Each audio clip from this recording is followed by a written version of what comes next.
Legal. Meus amados, vamos meditar na mensagem que diz assim: como enfrentar um problema que parece sem solução. Como enfrentar um problema que parece sem solução. Eu acho que isso traduz o desafio de muitos hoje em dia, né? Vamos abrir as nossas Bíblias, amados, no livro de João, Novo Testamento, tá? Se você abriu no Novo Testamento, Mateus, Marcos, Lucas e João. Aí você vai em João, capítulo 6.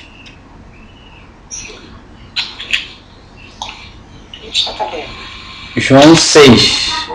Como enfrentar um problema que parece sem solução. A humanidade está assim, né, irmão? João capítulo 6. Já achei. Sim, vamos esperar todos, né? Então a humanidade está assim, né? Procurando soluções, respostas a um ou mais problemas que parecem sem solução, né? A cada dia a gente abre e liga, né? Abre aí a internet ou liga os telejornais e a gente observa que os problemas parecem que estão se multiplicando, né? Problemas sem resposta, sem solução. Então, como enfrentar um problema que parece sem solução? 6 a partir do primeiro. Irmão, deixa eu ver quem está aqui. É melhor ir na ordem. Irmã Flávia, dá para ler? A partir do versículo primeiro? Só o primeiro. A minha Bíblia é católica. Não tem problema não. Não tem problema não. Mas tem. Pode ir. Tem problema Não, pode ir. não. Depois Jesus atravessou o mar da Galileia, que é o Tiberíades. Grandes multidão. Até ali, até um só. É para ler. Irmã Carla, agora lê o 2, por favor. E grande multidão continuava a segui-lo, porque viram os sinais milagrosos que ele tinha realizado nos doentes. Amado irmão. Então Jesus subiu ao monte e sentou-se com seus discípulos. Solange. Não tem. Então, Não, só que não sei onde está. Está no versículo 4. Eu vou ler o 4 então. Tá, querido, lê, por favor. E a Páscoa, a festa dos judeus, estava próxima. César. Jesus ergueu os olhos e, vendo uma grande multidão que vinha em sua direção, disse a Filipe: onde compraremos pães para lhes dar a comer? Mas dizia isto para o experimentar, porque ele bem sabia o que havia de fazer. Filipe lhe respondeu: 200 denários não comprariam pão suficiente para que cada um recebesse um pedaço. Outro discípulo, André, irmão de Simão Pedro, tomou a palavra. Flávia, aqui está um menino que tem 5 pães de cevada e 2 peixes. Mas o que é isto para tanta gente? Disse Jesus: mandem o povo assentar-se. Havia muita grama naquele lugar, e todos se assentaram. Eram cerca de 5.000 homens. Então Jesus tomou os pães, deu graças e os repartiu entre os que estavam assentados, tanto quanto queriam, e fez o mesmo com os peixes. Marcos. Quando estavam saciados, disse aos seus discípulos: recolhei os pedaços que sobejaram, para que nada se perca. César. Assim sendo, eles ajuntaram, encheram 12 cestos com os pedaços dos 5 pães de cevada, deixados por aqueles que haviam comido. Vendo, pois, aqueles homens o milagre que Jesus tinha feito, diziam: este é verdadeiramente o profeta que devia vir ao mundo. Você.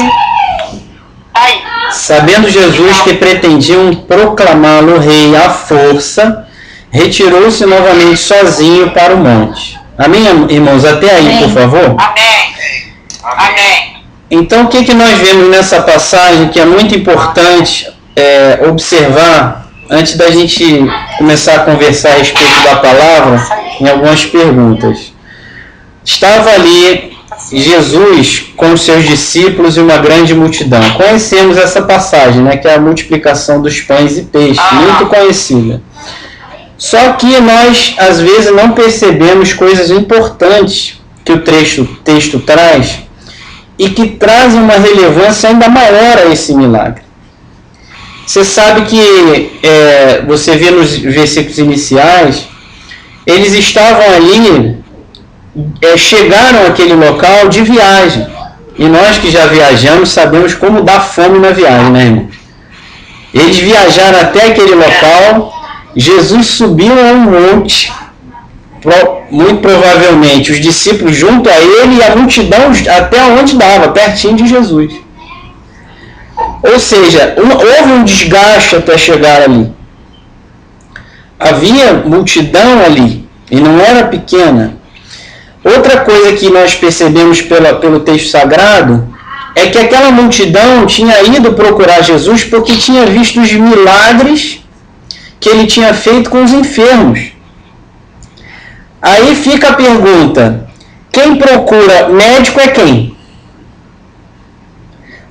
Doente. Então, muito provavelmente, amados, havia muitas pessoas ali com lutas de enfermidade. E também havia pessoas ali porque ouviu falar dos milagres e foram até lá. E também havia pessoas ali que ouviu falar dos milagres. Havia uma pessoa que estava às vezes até à beira da morte em casa, mas ela se deslocou até ali para buscar por aquele, interceder. Havia de todo tipo ali.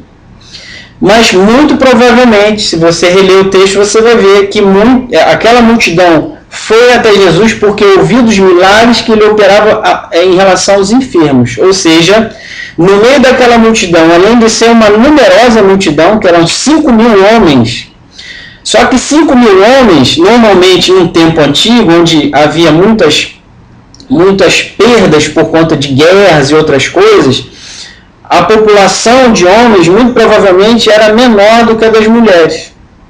Por conta daquelas coisas que aconteciam no passado, hoje em dia também acontece, né? Mas há uma probabilidade, não estou dizendo que era, entenda, mas há uma probabilidade dessa população de homens que é citada ainda ser um pouco menor do que de mulheres. Então, provavelmente havia mais de 10.000 pessoas, só contabilizando os adultos, fora as crianças. Então, é muito provável que houvesse mais de 10.000 pessoas ali próximo a Jesus. Então eram 10.000 pessoas que se deslocaram em viagem, havia enfermos, este era o cenário. E de repente, parecia tudo bem, que ia correr mais um dia de milagres, né? Mas Jesus vira para Filipe e pergunta sobre aquela multidão, como é que eles iriam se alimentar, como nós lemos aí. E aí começa o desafio, um problema que parece sem solução.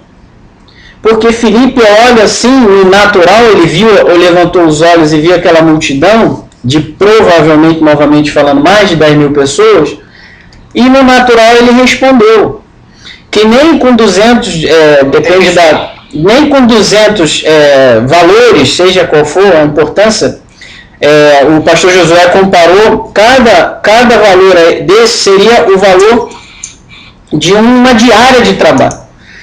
Então, nem com todo esse dinheiro que ele olhou e falou assim, poxa, nem com todo esse dinheiro seria possível comprar pão para essa multidão.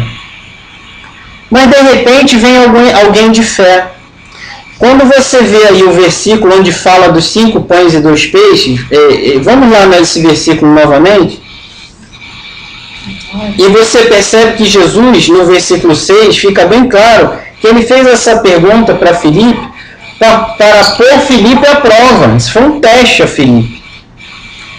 Né? E na sequência, a gente observa que o discípulo André também tentou, humanamente falando, naturalmente, fazer alguma conjectura em relação à pergunta de Jesus. Ele disse, aqui está um rapaz com 5 pães de cevada e 2 peixinhos. Sabe o que esse texto me traz, irmãos? Que o discípulo não falou assim, olha, esse rapaz que eu procurei, que eu achei, tem 5 pães e 2 peixes. Não. Ele disse, aqui está um rapaz com 5 pães e 2 peixes. Isso me dá a entender que aquele rapaz se apresentou. De alguma maneira, nós não sabemos como, aquela pergunta foi propagando até chegar nele. E ele, mesmo sendo um rapaz ou uma criança, como você quer interpretar, novinho, ele agiu com uma fé pura, como nós devemos ter. Uma fé genuína, se desprendendo das coisas naturais. Porque aquele menino, da mesma maneira, vamos chamar esse jovem, ele também levantou a cabeça dele, lembrou do lanche que ele tinha, ele também levantou a cabeça dele e viu a mesma multidão. Mas ele atendeu um chamado que veio ao coração dele de entregar aquilo que ele tinha. Era pouco, era, mas ele não pensou consigo, não é pouco, eu não vou nem falar que eu tenho, é pouco, eu vou deixar, eu mesmo vou comer, aí resolvo o meu problema, não. Ele pegou mesmo no pouquinho dele e pela fé entregou o discípulo. E o discípulo não falou, eu encontrei este rapaz, ele falou, aqui está um rapaz, quer dizer, o rapaz deve ter ido até ele, muito provavelmente, pela maneira que está escrito o texto, aqui está um rapaz. Então, irmãos, de alguma maneira esse rapaz se apresentou dizendo, eu tenho 5 pães e 2 peixes. O que eu quero deixar a você é que, às vezes, o problema parece sem solução. Mas nós temos que lembrar que o nosso Deus está no controle, irmãos. Nós vamos comentar também ao longo da mensagem sobre a vida de Jó. Mesmo Jó, tendo sido tocado, a vida dele, perdeu bens, perdeu família, só não perdeu a mulher, né? Mas os filhos todos, 10 morreram num dia só, perdeu todos os bens, ficou doente da cabeça aos pés, com feridas, os amigos o abandonaram, ele cheirava mal, tamanha era a enfermidade na pele dele, mas mesmo com tudo isso, o inimigo não pôde tocar na alma dele, por que na vida dele? Porque Deus tinha falado, não, na vida dele você não toca. Então, Deus estava no controle, mesmo que a aparência toda dissesse para Jó que não. Tanto que a mulher dele foi falar para ele, Jó, você ainda é fiel a Deus, amaldiçoa esse teu Deus e morre. Ele falou, tu falas como uma louca. Meu Deus me deu, ele tirou, bendito seja o nome do Senhor. Então, para ele, estava no controle de Deus. E nós não podemos esquecer nunca, irmãos, que seja qual for a situação, você é uma pessoa de fé, se uma situação está se apresentando a você, aquilo está no controle de Deus. E muito provavelmente aquilo é um teste para você. Rapaz, olha, o nosso supervisor, glória a Deus. Oi, pessoal. Pai. Boa noite, gente. Boa noite. Boa noite. Oi, irmão. Tudo jóia? Então nós não podemos esquecer, irmãos, que mesmo que uma adversidade, uma situação, um problema surja, que Deus está no controle. E que Ele, além de estar no controle, Ele está permitindo aquela situação para provar a sua... Quem pode falar? A sua fé, amém. Alguém falou aí, glória a Deus. Está dizendo aí. Para provar a sua fé, irmãos. Primeiro veio ali Felipe, olhou para o natural e falou, não dá, nem que eu buscasse aqui 200 dinheiro, não ia dar para comprar. Ele olhou e ele foi no natural. Aí o André, de repente, ele propagou aquela pergunta para outros, e aí, alguém tem alguma coisa? Não lembro que tem e tal. Aí chegou naquele rapaz, o rapaz apresentou o que ele tinha, uma oferta ao Senhor. Ele não reteve, ele teve uma fé genuína, uma fé pura. Uma fé que não retrocede, mesmo diante da situação, das aparências. Não, ele entregou para o discípulo trouxe aquilo a Jesus, e aí que eu queria que você guardasse isso também. Pode parecer que o que você tem é pouquinho, que a sua habilidade é pequenininha, que a sua visão é limitada, que esse pouquinho que você tem não vai ser suficiente. Mas se você oferecer aquilo para Jesus e confiar nele, ele vai, através daquele pouquinho, que aparentemente é pouquinho, mas ele vai fazer ser o muito de Deus na vida, não só sua, mas das pessoas que estiverem com você. Amém. Eu creio. Diga glória a Deus. Glória a Deus. Eu creio. Glória a Deus. Eu creio. E olha, outra coisa que eu queria que você guardasse. Jesus, claro, pegou aquilo ali, deu graças, Olha só o exemplo dele. Às vezes é pouquinho e a gente fala o que não devia. Ele deu graças. O André deu aquela sugestão para ele, disse assim, se eu tenho 5 pães e 2 peixes, mas o que é isso para tanta gente? Jesus não respondeu uma palavra para André. Por quê? Porque Jesus entendeu que aquele rapazinho foi até Jesus com aquela oferta porque Jesus tocou no coração dele. E Jesus pegou, deu graças àquilo ali, começou a repartir e os cestos foram sendo cheios e ele foi... Mas antes disso, eu queria que você observasse na sua releitura. Jesus, antes de receber aquela pequena coisa, aquela pequena oferta, ele não deu nenhum tipo de direção para aquela multidão para começar a operar o milagre. Só quando ele recebeu aquilo que foi colocado como oferta é que ele deu direção para que todos se assentassem, se dividissem em ranchos, etc. E tudo ser organizado para que o milagre acontecesse. Às vezes você olha o cenário assim e fala, o milagre não vai acontecer. O cenário ainda está adverso porque aquele pouquinho ainda não foi ofertado. Porque aquele passo de fé, ainda que seja para você, isso aí não é muito, ainda não foi dado. Mas quando aquele menino apresentou, aquele rapaz, aquela oferta, Jesus deu direção, olha, faça todo mundo se assentar, e começou a operar o milagre depois de dar graças. E eu queria que você entendesse mais um último ponto antes de entrarmos nas perguntas. Jesus, ele multiplicou os pães e peixes, e a Bíblia diz que todos se saciaram, e ele mandou recolher os pedaços que sobraram, e sobraram esses cestos que você leu comigo, cheios de pedaços de pães. Aí você pergunta, será que Deus erra na conta? Não, meus amados. Quando Deus vem fazer um milagre em nosso favor, ele atende a sua necessidade e atende o seu desejo também. Amém. Amém. Glória a Deus. Ele vai além porque ele diz que a medida dele é recalcada, sacudida e transbordante.